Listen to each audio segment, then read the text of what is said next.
So as I said, I'm going to switch to English for the first roundtable of this morning, which is called Médias d'information, quels nouveaux modèles d'affaires? What will be the next business models for media in all over the world? I think it's not specified. And to talk about these subjects, I'll have on stage several guests. Pierre, Louette, who is the CEO of Les Echos, was just there and will be back. Then we'll have Franck, Annese, who is the president of So Presse, editor of magazines in France like So Foot, Franck, Our Society. Louis Dreyfus, le président du directoire du journal Le Monde, famous newspaper. Oui. Rasmus, Kleis, Nielsen, who is the directeur du Reuters Institute for Study of Journalism. And Vivian Schiller, who is the head of the Civil Foundation. Vivian has been a journalist for many years, worked at various newspapers and at NPR, National Public Radio, NPR being the equivalent in the US of Radio France, and she's now at the head of the Civil Foundation, which is the foundation that is trying to help and finance good initiative in newsrooms. To introduce the debate, the idea was to ask Rasmus to tell us a few words. I don't know if you want to stand up, Rasmus, or if you want to sit. I know you have a few slides. So Rasmus is at the head of... do you need something to switch? Is there a clicker? Est-ce qu'il y a quelque chose pour faire avancer les slides? Ah voilà. Ah bah. On va trouver un clicker. Otherwise, you just let me know and I'll ask them to click so that we move to the next slide. Maybe you can do no slides presentation. There are a few slides. So the Reuters Institute for Journalism is linked to Oxford University, and Rasmus, who comes from Denmark, is a specialist of the future of media. The idea during the roundtable was to try to find how we can find solutions to problems. I know that in your presentation you want to show that there are maybe a few problems when it comes to media today. I'm going to give you 10 minutes, not more, just to give us a quick presentation on what's next for the business of news, and then we'll switch to a discussion. Rasmus? Great. Thank you very much. So I will provide what I think is a reality-based overview of where we are with the business of news and where we're heading next. You've got to buckle up here because it's going to be pretty grim. I think it's important to be realistic about where we are, in part just to sort of know what the situation... You have a clicker and you have a microphone, so just put the microphone closer to your mouth. Thanks. So we can be clear about where we are and where we might be going, but also so we can appreciate how impressive it is when individual publishers are making progress in the business of news. So essentially the points I'll cover very quickly are these.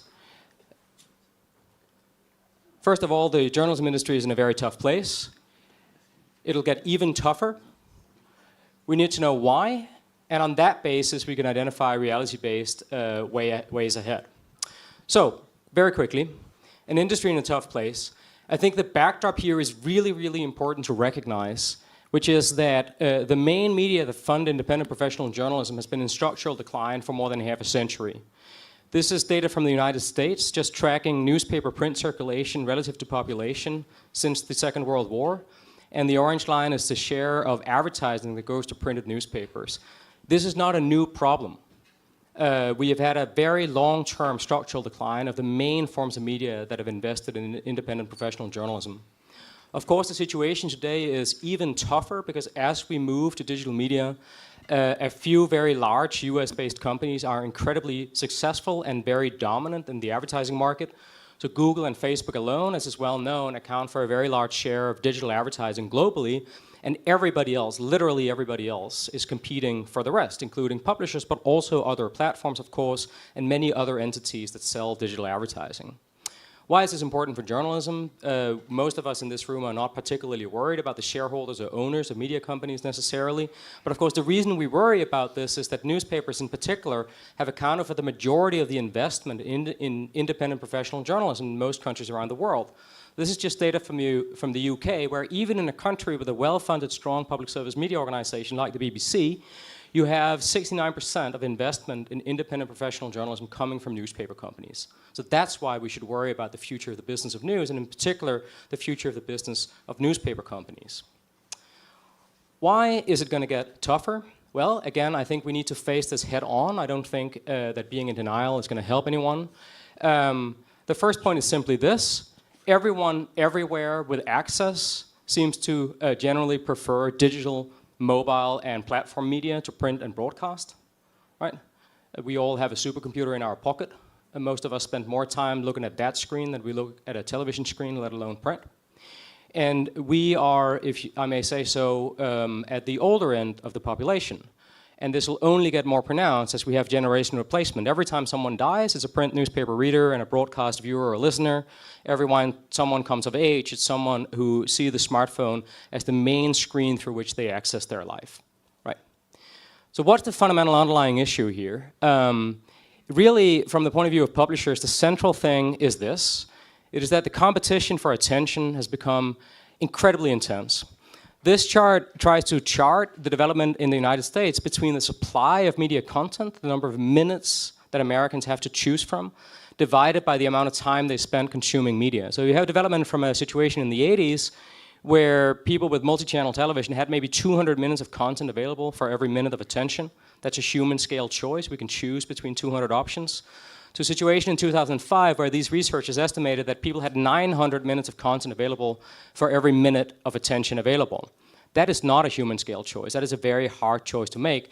And what makes this graph particularly striking is that in this chart, the entirety of the internet counts as one option.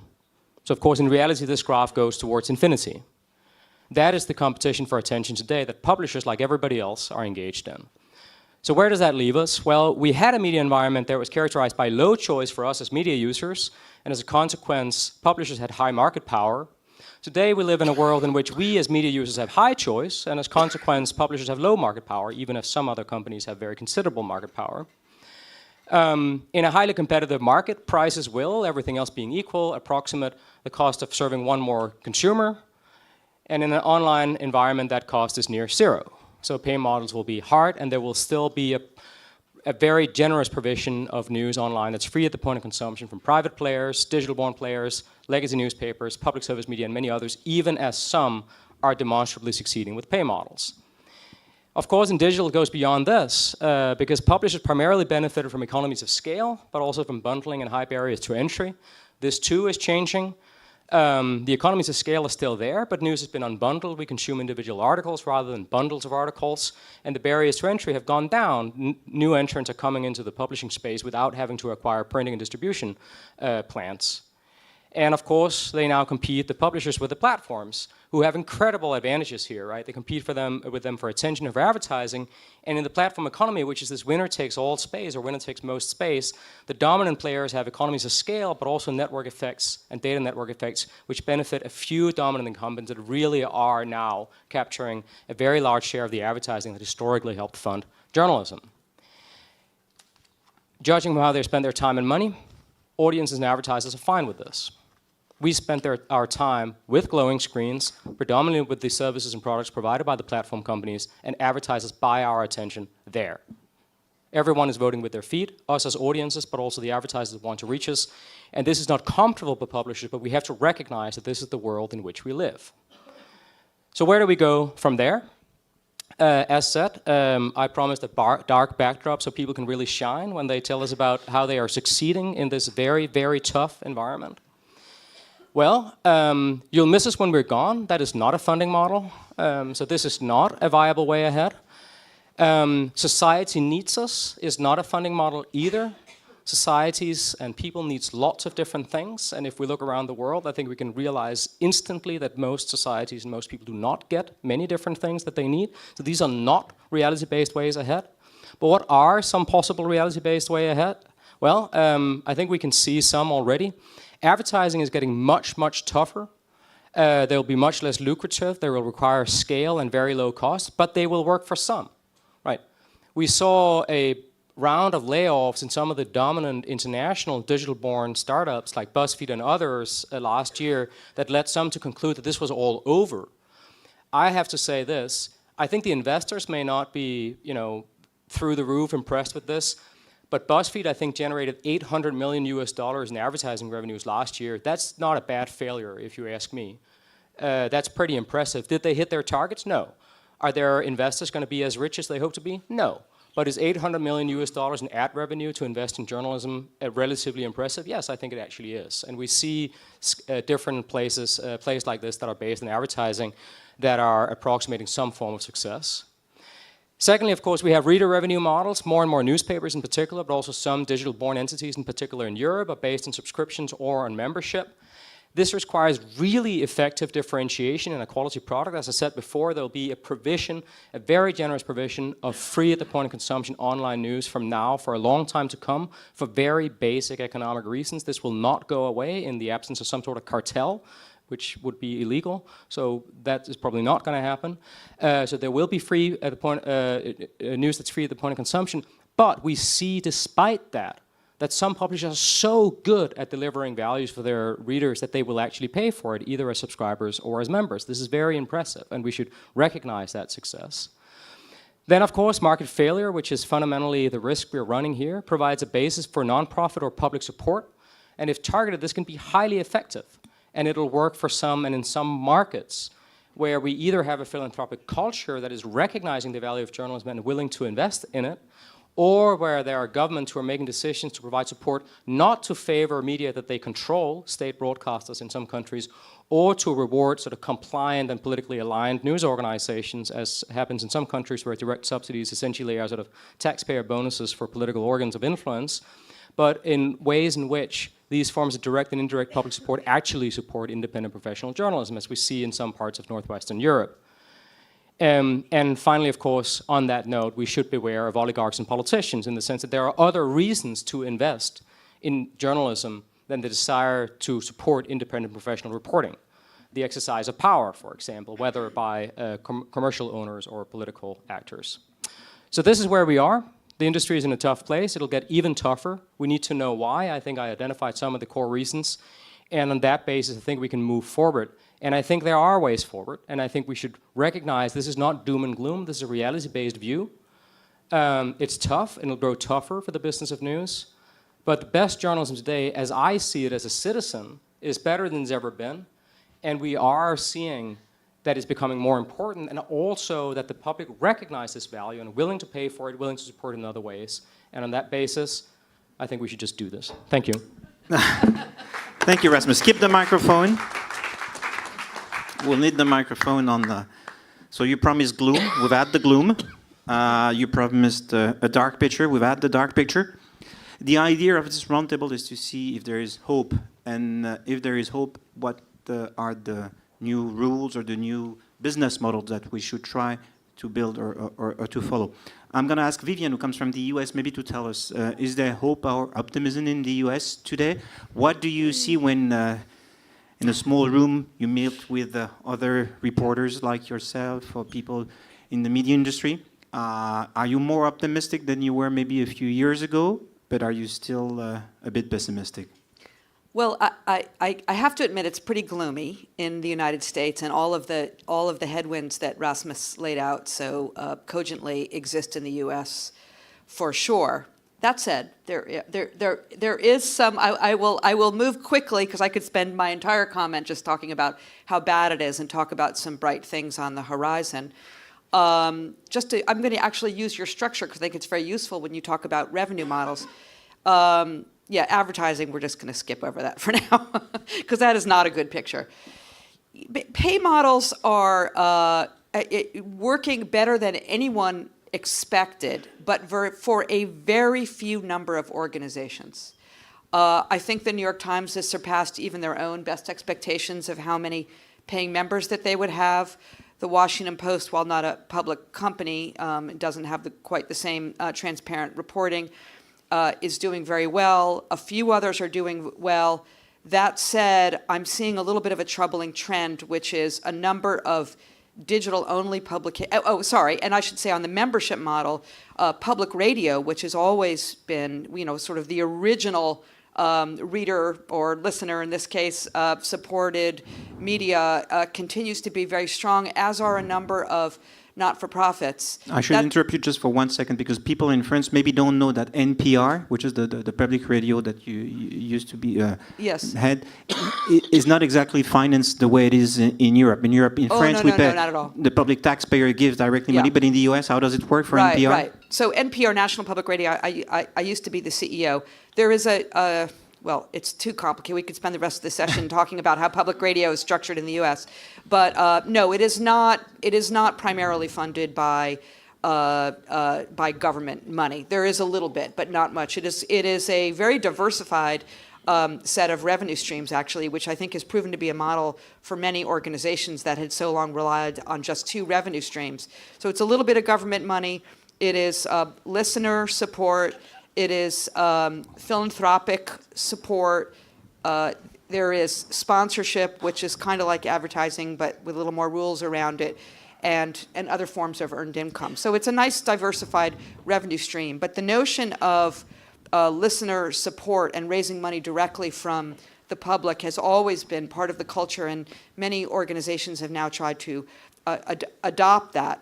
It is not a hard payroll, though. If you don't pay, only 10% of NPR listeners actually donate. So 90% are getting a free ride. That's just the model. And other organizations, say like The Guardian and others, have the same model. However, the New York Times, the Washington Post, the Wall Street Journal, all have hard paywalls. And we're seeing a trend towards digital-only news organization trying to chase that revenue stream. And I got to say, early indications are that it is not working. It's very concerning. Quartz, which is a fantastic digital-only news organization, put up a paywall. They have way missed their targets. The Atlantic has just started on their digital property. So I don't think it's the answer. I think, as Rasmus said, you have to provide such an extraordinary, unique value that people feel that they have to pay or they're not going to get it anyplace else. I don't want to go on at length. I just want to mention one other thing, which is the not-for-profit model. Again, Rasmus is absolutely right. It's not for everyone, but there is a philanthropic tradition in the United States, and we're seeing more funders come into the space to fund journalism, and we're seeing some very interesting models that are not just about not-for-profit news organizations springing up, although there are a few that are doing quite well, but other sort of platform-oriented models, things like Report for America, which supports journalists going into local communities where news organizations have been decimated to provide on-the-ground support for 2 years. They will be sending over 250 reporters into the field next year, or something called the American Journalism Project, which has raised funds to create not-for-profit news organizations around the country. So there are some interesting green shoots. Louis, the same question to you would be, are you more optimistic today than you were maybe when you joined Le Monde to become the... Yes. First, I would like to say that I have to be much more optimistic than Rasmus, and I feel very sorry for all of you who came early this morning with in Paris raining time and to have this gloomy picture. By Rasmus. I honestly I want to say that I fully disagree with what I heard. There is over the last few years. We saw a change in media trends, at least for some of our media, with a huge surge in paid circulation. Meaning there is more and more people, at least for Le Monde, but I think it's true also for Les Echos, that is ready to pay on a monthly basis for quality content. If I take Le Monde history, in 1990, we had around 95,000 subscribers. We will finish this year with more than 260,000 subscribers. But do they pay the same price as they used to pay 20 years ago, or? No, the margin is much higher because I don't have to print the issues. I don't have to pay the distribution. So my margin for a digital subscriber is 5% higher than for a print subscriber. And that's what counts. So first, and then you can build a virtuous cycle. So I understand it's not true for digital only media because I need to rely for a few years on my print revenues. But when I have my print revenues and my digital revenues, there is a virtual positive cycle, meaning the more digital revenues I get from paid subscription, the more I can increase my editorial staff, the more I can produce exclusive journalism, the more I can recruit subscribers, the more I increase my staff. And if I look at my figures at Le Monde, when I took the helm of the Le Monde Group 9 years ago, there were 310 journalists at Le Monde. Now we have above 450 journalists at Le Monde. So it's a 50% increase. And I can see that in the number of digital subscribers I have. This year, I've been registered an increase of 30% of my digital subscribers, with an ARPU quite high. Mm-hmm. So it's quite. It's good. A virtuous circle. A virtuous circle, and people are paying for content. Mm-hmm. Where I agree with Rasmus on his presentation, he was saying that in digital, often you have the winner takes all logic. And I think, unfortunately, it's true also for paid circulation or for paid digital subscription. You have the leader will have a huge share of market. It's true for Spotify, it's true for Netflix. So you will have in our French national market maybe 2 or 3 media that will have important market shares, and it will be much more difficult for the others. That's true. But if you are able to produce quality content, and if you have the shareholders that give you the resources to invest in your editorial content, then you can build a momentum. Then the other question is how do you reach to the younger audience? Mm-hmm. And that's true. That's how you build the future. That's what we can do also with digital media. I was looking this morning at the Snapchat figures we have at Le Monde. We have more than 1,200,000 subscribers at our Snapchat channel at Discover. And over a year, the people at Le Monde were telling me that more than 90% of the people aged between 15 and 24 year old in France have looked at the Snapchat Discover edition of Le Monde. So that's how I investing in my future. So I know how to reach a young audience that I was unable to reach with only newsstand or print subscription. Mm-hmm. And I have more and more people ready to pay for my content. So that's 2 good reasons not to be as depressive as Rasmus. We're going to the optimism side. Franck, are you an optimist also yourself? You're a bit crazy. When everybody was closing down newspaper and magazine, you launched magazine, and even though you're very present also on the internet, you decided to bet on print. Most of your magazine were on print. Are you maybe more optimistic, or you were already very optimistic 5 years ago? No, I'm still optimistic. First of all, I'm very sorry for my bad English. The thing is that I don't play in the same league as Louis or even Les Echos, because we are doing, it's like we are craftsmen doing small magazine for strong communities.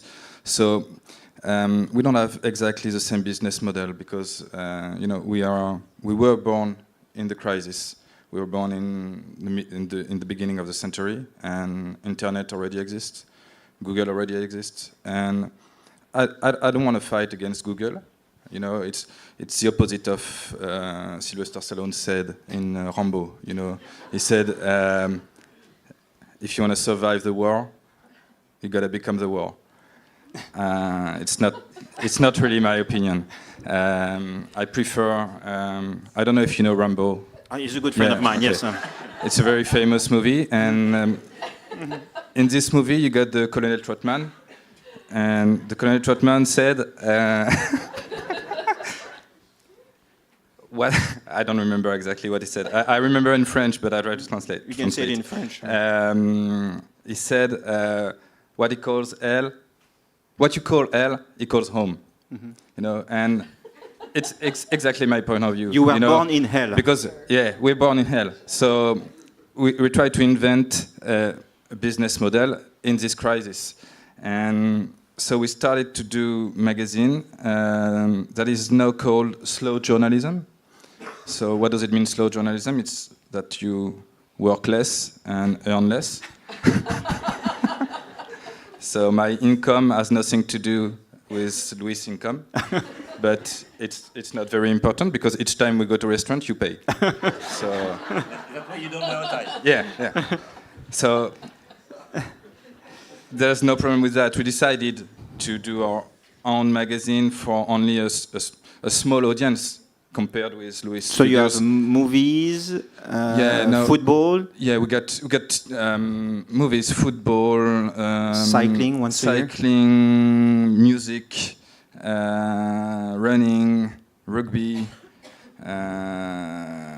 I don't remember. And then we you got, have we got a 10. We got 10 magazines now. And then you have a magazine that is issued every 2 weeks. Yeah, and the fact is that we don't want to be hostage of the news. So we decided to zoom out, and we got a magazine that is only released once every 2 weeks, and it's largely enough because now people don't want to go to the shop every week or every day. They prefer to go on this, to use a smartphone. So they subscribe Le Monde online, and they're very happy with that. And I don't want to fight with Louis because we're great friends. So I don't want to make his business down. And Society, the bi-weekly, is it successful? Yeah, Society is very successful. But it's only every 2 weeks. And the circulation is growing, or the circulation is not growing; it's flat. Yeah, but it's enough to make money. yeah. So Our margin rate is only 1.7%. but it's enough. But it's enough. It's not zero, so it's okay for me. Why do you Not think sure. that a younger group like yourself was successful, whereas maybe old media, which have a long tradition, have not been that successful? I guess because we're born in the crisis. So we already, when we started, we know that we can fight against the speed of the internet or the smartphone. So we decided to do something different. If we have launched a magazine, I guess 50 years ago, I think we have done something weekly or maybe weekly, and it would have been much more difficult to change, because we have a mindset to change, and we don't have this problem because we started in the crisis. We know that it's impossible to win against the speed of the internet when you're small. When you're as big as Le Monde or Les Echos, it's different. It's still difficult. But we are not in the same league, so we are not in the same business model too. One last question. How much of your revenue comes from subscription and how much from advertising? Is your model also not very advertising based? Advertising is only something a bit less than 25% of our revenue. And the other part of the revenue is readers. So if we take the slide of Rasmus, we are the second category. The quality of what we do is very, very important because it's the only reason why people are paying for. And I agree with, because he said that when the quality is good, people are ready to pay for that. Mm-hmm. And I'm pretty sure of that. Even if I just count on smaller communities, it's the point. And you have to create the event. Each time you launch something, you have to. It has to be an event. And what you do on print, does it also work on the internet? Because you also have a digital content. Yeah. Are you successful also in digital content, or you only print? Yeah, but it's very different, and it took a lot of time to be successful on the internet. Our magazine, each time we launch a magazine, it's profitable in the year. Each time we launch a website, it takes long time to be profitable. When we launched SoFoot, it takes 9 years to be profitable. So it's much more difficult. The internet model is very, very hard for me. But it works at the end. I think it's difficult for many media. Yeah. Pierre, same question maybe as the others. Are you optimistic or realistic, pessimistic? In which category do you think you? First you of all, belong? it's difficult to speak after Rambo because you put it was so high. You can be Rocky. So I can only quote another general, which was General Patton, a long time ago, who said that success comes when preparation meets luck. And I think that's what we're going to need. We're going to need a lot of preparation and some luck too, probably. So going to the first point, as Franck just mentioned, the basis and the root for everything is good journalism, good stories.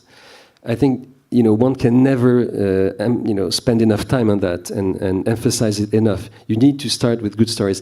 What I know, for instance, from your newsroom is that, okay, people are not getting super well paid, but you give them money to do great reporting. They come up with a story and say, I have a story with this football team in Nigeria, which is incredibly strong and original. Okay, go to Nigeria. Bring the story back. I think that's what you do. I think it's a great thing because you read stuff in SoFood, for instance, which I regularly read, which is very original. You have not seen it anywhere else. Again, this goes back to the roots of what we do. Trying to put in light stories that have not been published before, or to bring up angles that have not been described before. So that's the first point. The second point, going to what Louis was mentioning, is it is true that we have never had so much audience. We count the millions of readers, which was not the situation before, because you have the paper readers, obviously, which come up in numbers, decreasing numbers. Again, without being gloomy, everybody knows that our circulation when it comes to paper, for Les Echos, Le Parisien, and for all the major newspapers in France, it decreases by, let's say, 13 to 15% per year. So you see that iceberg, if you want, melting progressively. And this source of revenue decreases. But we've never had that many readers online. Le Parisien has now more than 21 million unique visitors per month. So it's a growing number. It's among the top 3 websites in terms of audience. Now, and that's the third point, we are transitioning to digital. Some of us, like Le Monde, started already a long time ago, actually. Les Echos started a long time ago and is moving in the very good direction. And Le Parisien started more recently and is starting to take off.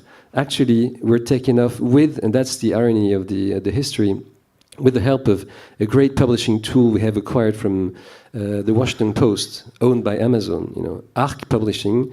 And that's, again, very ironical. You've seen a billionaire investing in a newspaper, bringing means and telling them, to hire more journalists, like Le Monde probably did, and telling them to spend more money on the IT side. And now we're acquiring a license from them in order to produce a better website.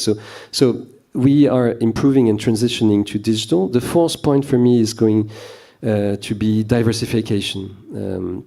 In Europe, at least, with the exception of very, very few journals, newspapers, sometimes you have a general newspaper that loses money, but it is compensated for by a specialized newspaper. A TV newspaper, for instance, makes up for the losses of a general information news. But more generally, in the northern part of Europe, people have started diversification and going very, far away from the sources of what they were doing. And if you look at Schibsted today, I think Schibsted has less than 25% of its revenues coming from newspapers. And the rest is really, small ads, TV or specialized marketing services also. Axel Springer has a huge division of marketing services, and newspapers have become relatively small. So that's another way to keep the sustainability of our industry. And actually, it's, again, very ironical. It's by doing something which is not our industry. You go to advertising, you go to events, But events like we do today, events are also a way to entertain the economics of the relationship that I was describing. You spend time being in contact with your audience, be it with a newspaper, be it online, be it with an event. We have organized and co-organized with Publicis Vivatech, which has become one of the 2 or 3 largest events in the world when it comes to startups and telling about the future of tech. So we go way beyond what we used to do in the past in order to have new revenues. And my last point, David, if you allow me, the last point would be, meanwhile, I am, one of those persons that believes that we will not completely thrive and succeed in the long run if we do not change the rules of the game around us. We are living in this economy of platforms. We are living in this economy in which we face huge monopolies or duopolies. Yes, you can thrive and be in, let's say, a niche market. A niche is not arrogant. Niche is not bad, but it's, you can be very happy and do a great job and a great newspaper.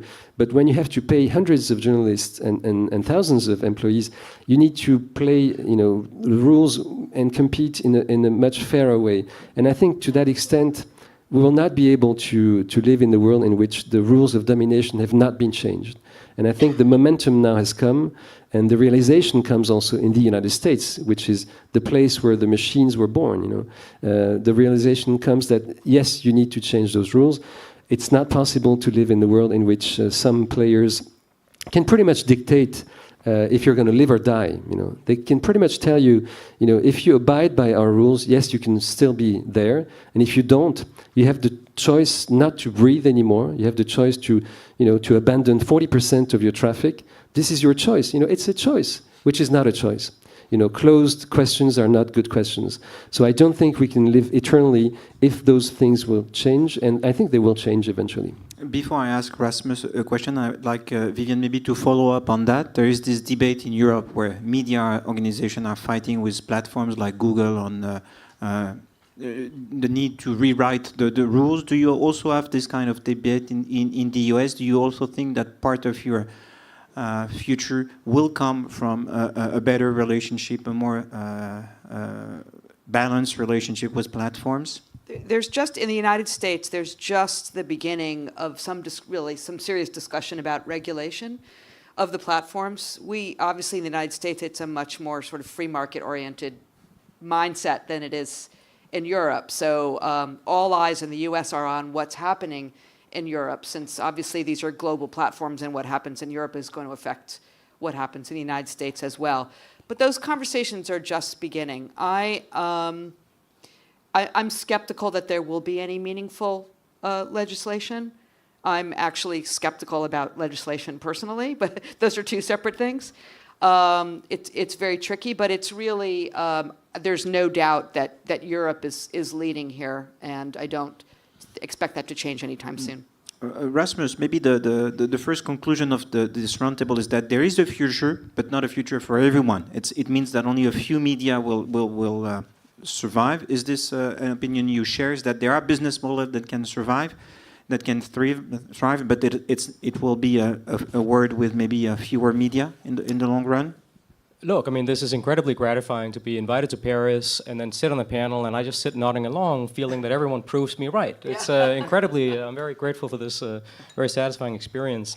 I mean, I stand by what I said at the beginning. I think this is going to be a really, really rough ride ahead for the majority of publishers. I think many companies will fail or be hollowed out to a degree where they basically are a brand with a website with a very limited editorial operation and a ghost of what they used to be. But I think that's also the backdrop against which we should really, really appreciate how impressive it is when publishers succeed, the way that Louise describes the success of Le Monde. And we see similar examples with new entrants, whether they are operating in print or digital or some combination thereof. And as Pierre described with your group, which has sort of a more complex sort of set of titles, that some of them have found a way ahead and others are working on a way ahead. I think we really need to recognize how rough this will be for many, many publications. I can't help but notice that we don't have any regional or local publishers here, for example. And I think that question of what does local news look like is a pretty urgent one, in the sense that the advertising-backed model requires scale. Local and scale doesn't go particularly well hand in hand. The reader revenue-based one, as Louis laid out, requires a virtuous circle that can also build to a very large national niche audience. Again, niche doesn't always work very well locally. So what does this look like locally? I think we see a few examples in France of things that I think are sort of broadly encouraging. West France, Nice Matin, there are some titles that are doing interesting things in very different ways. But broadly, I think that part of the industry is probably the one that worries me the most. Mm-hmm. How far should newspapers go when it comes to diversification? Louis, do you have an opinion? Do you think that Pierre mentioned that you have in your group, I think other operation in other media like Télérama that is successful, but should you go much further in terms of diversification, or should you keep concentrated on news? I think there is no position in staying focused on producing news, being faithful with our DNA, and trying to diversify the revenues. Diversifying the revenues for us mean finding new sources of revenues to reinvest in journalism, and finding new ways to be in contact with our audience. As Pierre was saying, this kind of event give us the opportunity for editorial staff to embody what our values are, and to be in contact with the audience. So last weekend we organized a 3-day event in Paris, and there were around 15,000 people who paid to meet our editorial staff and to attend debate. Though that's important for us, it's obviously give us new resources, but also a new way to be in contact with the audience. But to do that, but to go too far away from what our DNA is, would be a mistake, because at the center of our DNA is the trust relationship between our audience and our editorial staff. Mm-hmm. So we need to make sure that every time we produce something, we put a brand on an event, on a product.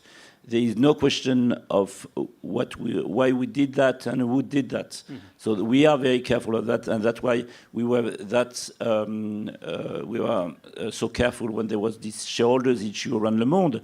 We wanted to make sure that nobody could enter our capital structure without being completely without agreeing with our editorial staff, because that's at the center of our business model. So yes, we should diversify more and more revenues, but we need to make sure to stay very close from our DNA and from journalism. Mm-hmm. Franck, do you think that a group like Sopress also should diversify, or is it only a magazine and internet-based business that will make you successful? No, actually we are doing a lot of stuff already for a long time. We've launched production companies 15 years ago. So we are producing long-length movies and commercials and documentaries and a lot of stuff. We're also doing some brand content for brands. But we are, like Louis said, very careful about what we choose to do. In 1 month, we're going to launch a channel on YouTube on video games. We are commissioned by a brand for doing that, but we accept to do that only because we choose every line, we design every line of this project. We do exactly what we do. And as we got a very strong image of a kind of content we do. So people who are asking us something, they know who we are. And it's like, you know, when you go to Total, tu ne viens pas par hasard. Donc, it's exactly the same. When a brand calls us and asks us for something, they know who we are and what we can do or what we can't do. Your DNA. Vivian, maybe a question about the young generation. Louis was saying that at Le Monde, they have been able, through maybe discovery, to reach a younger audience. But in the US, do you share maybe the feeling that we sometimes have in Europe, that the young generation will not get the news the way we do, and that it's going to be maybe a problem for traditional media to a level that we maybe don't realize yet? I hope everybody realizes it.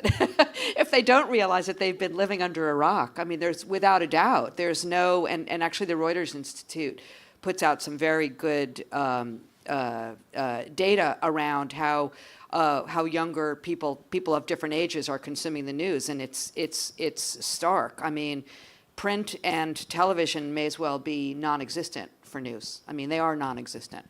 So, and furthermore, there is more, the entry point is through platforms. Although there's some interesting dynamics that are happening. This is, maybe a little more anecdotal than I would prefer, but I talk to groups of journalism students a lot, and I always begin with the typical first question, or just students who are not journalism students, just students in general. You know, where do you get your news?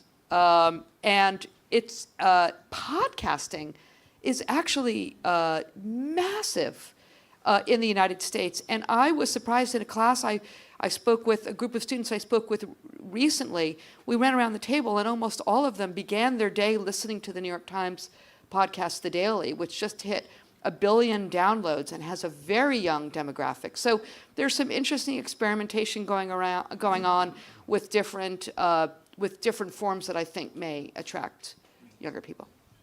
Pierre, when it comes to reaching a younger audience, are you optimistic by the fact that we will be able to reach the younger audience? Are you also investing in podcasts, for example? Yes, we have invested in podcasts. We have invested in a company that produces podcasts, which is called Binge. And now we are producing podcasts on the two sides from Les Echos and the Parisien. With, I think, a very good success. We started less than 6 months ago. The two podcasts are very different in their exception. They really answer the definition of the two newsrooms, and we feel that they address a bit of a different audience, younger and more feminine to a certain extent. Probably young women are the future of the press, and we feel that we should get them to. We have a lot of studies also on the way women consume news. For instance, with Les Echos, we understand that they go far away from the one or two main sectors that they would follow. They read more. They read. From different sectors, they read different stories. So I think we want to attract more of those readers also. And Les Echos has created Les Echos Start, which is a good way to start becoming a reader of Les Echos, to enter in the world of economic coverage. And so all of those things put together, I think, will give us a possibility to project ourselves in the future.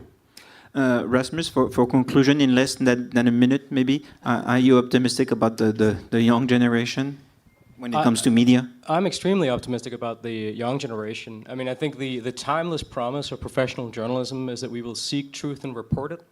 And I think there's a huge demand for that. And I think the main challenge is that there are many communities, young people, some women, some minorities, who don't feel that journalism has done that for them, because it was sort of white, male, upper-class journalism, basically. I think there's a huge opportunity to capitalize on that. I think that's incredibly important for the public mission of journalism, and I think there is a real business opportunity there as well.